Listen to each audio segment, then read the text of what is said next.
Hello friends, स्वागत है आपका एक बार फिर से आपके अपने लीगल चैनल सोच पर प्रहार में। दोस्तों, आज के इस वीडियो में एक जजमेंट को हम डिस्कस करेंगे। ये जजमेंट इस प्रकार का है जहां पर वाइफ ने एक बहुत बड़ा अमाउंट क्लेम किया इंटरिम मेंटेनेंस में अपने पति से। ऐसा सामान्य परिस्थितियों में होता ही है।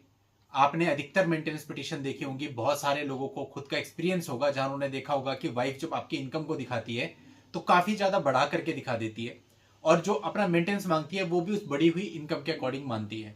जैसे कि मान लेते हैं पति की जो सैलरी है वो 50,000 है, वाइफ दिखाती है कि 1 लाख रुपए इसकी सैलरी है, इतना ये प्रॉपर्टी के बिजनेस से कमाता है, इतना इसको रेंट आता है, इस प्रकार मेरा पति 5 लाख रुपए प्रति माह से अधिक की कमाई करता है और मुझे 2 लाख रुपए प्रति माह चाहिए। लेकिन वास्तविकता ये होती है कि आपकी ओरिजिनल इनकम वही 50,000 होती है जो आपकी सैलरी है, इसके अलावा आपकी कोई इनकम नहीं होती। ऐसी परिस्थितियों में मैंने बहुत सारे नए बंदों को घबराते हुए देखा है, जिन्हें लगने लगता है कि शायद जितना वो मांग रही है उतना हमें देना पड़ेगा। लेकिन दोस्तों, इसके विपरीत कई बार ऐसा भी होता है कि पति का स्टेटस अच्छा होता है और पत्नी को लगता है कि भाई इसी स्टेटस के अकॉर्डिंग मैं लूंगी, और कई बार पति का स्टेटस बहुत ही ज्यादा बढ़िया होता है तो उसे लगता है कि बस बिल्कुल मुझे तो बहुत ही ज्यादा मिल जाएगा। इस प्रकार की चीजें आपने देखी होंगी और इस प्रकार के जजमेंट भी देखे होंगे जहां पर कहा जाता है कि जो पत्नी है उसे पति की लाइफ स्टाइल के अकॉर्डिंग जीने का अधिकार है। ये जो जजमेंट है ये इसका बिल्कुल अपोजिट है। यहां पर कोर्ट ने ये माना है कि भाई जो वाइफ है ऐसा नहीं है कि वो कुछ भी मांग लेगी और उसको मिल जाएगा, और साफ साफ टिप्पणी करिए कि यदि आपको इतनी ही लग्जूरियस लाइफ चाहिए तो फिर अपना कमाओ और अपना खाओ, पति से मत मांगो। तो दोस्तों, ये जजमेंट बहुत इंपॉर्टेंट हो जाता है सभी लोगों के लिए, क्योंकि ये परिस्थिति ऑलमोस्ट हर मेंटेनेंस केस के अंतर्गत होती है। तो मैं ज्यादा इसमें डीपली नहीं जाऊंगा, कब उनकी शादी हुई कब क्या हुआ, मैं सीधा फैक्ट्स पे आ जाता हूं। दोस्तों, यहां पर पत्नी ने 6 लाख रुपए से भी ऊपर, 6 लाख समथिंग पर मंथ अपना मेंटेनेंस मांगा था, और जब उसने अपने खर्चे बताए तो उनका भी ब्रेकअप दिया। वो ब्रेकअप भी बिल्कुल अनरियलिस्टिक था। मैं आपको बता भी देता हूं, 15,000 उसने बोला मेरे को अपने ड्रेसेज के लिए, सैंडल के लिए, बैंगल्स के लिए और एसेसरीज के लिए चाहिए, 15,000 रुपए महीना। इसके अलावा उसने बोला 60,000 रुपए मुझे केवल फूड के लिए चाहिए प्रति माह, और 4 से 5 लाख रुपए मुझे मेडिकल एक्सपेंसेस का चाहिए प्रति माह।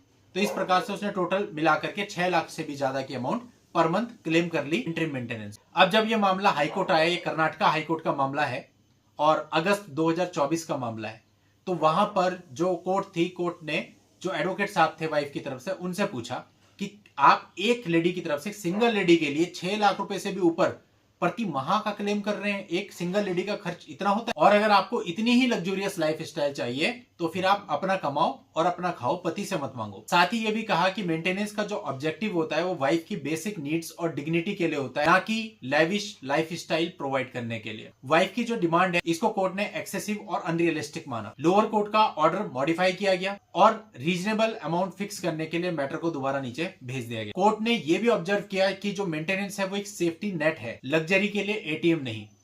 तो दोस्तों, ये जो जजमेंट है ये बहुत इंपॉर्टेंट हो सकता है उन सभी लोगों के लिए जिनके केस में ऐसा है कि वाइफ ने अपने खर्चे खूब बढ़ा चढ़ा के लिख दिए हैं और पति की इनकम को दिखाते हुए ये कहा है कि मुझे इन खर्चों के अकॉर्डिंग जो है मेंटेनेंस चाहिए। और ये उन पत्नियों के लिए भी बहुत इंपॉर्टेंट है वीडियो, जो कि अपना मेंटेनेंस का केस दर्ज करती है और वहां पे अपना खर्चा कोई दिखा दे, मेरा फूड का खर्चा 60,000 रुपए होता है, ऐसा कैसा फूड खा लेगा वो महीने का? भाई नॉर्मली 60,000 रुपए में पूरे परिवार का खाना आ जाता है, तब भी बच जाएंगे।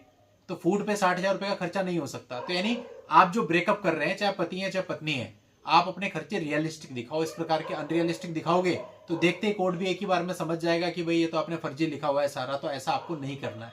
ये मैं जनरल बता रहा हूं, इस मामले से हटके, मामला अलग है, वो बात खत्म हो गई। नॉर्मली अगर कोई वाइफ या हस्बैंड अपना एफिडेविट देता है, उसमें अपने खर्चों का ब्रेक डाउन कर रहा है, तो वो रियलिस्टिक होना चाहिए।